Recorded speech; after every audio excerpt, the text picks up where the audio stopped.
Peggy 18.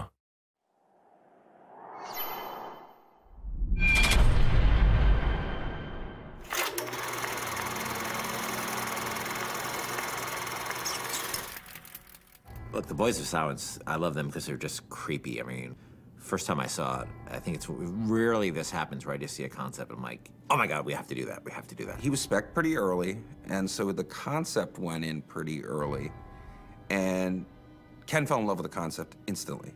Instantly, we all did. We all thought it was like the coolest thing we'd ever seen. I mean, anytime you completely obscure something's face, there's a creepiness that falls naturally out of wondering what's going on in there. You know, is it this hideously deformed child? Is there a head at all? You can only assume that it's horrible to be inside that mask, and yeah, I think that's where a lot of his scare value comes from. So, you know, the way they work is that they're blind, they can't see you, but they can hear you. And the levels that you see them in, you have to make a decision on whether you are going to try to sneak around them or engage them directly.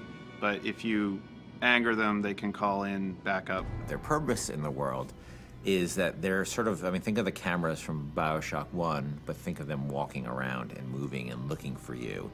And he's gonna be, I think he's gonna be scary in the game and somebody the players are gonna love to meet but also hate to meet.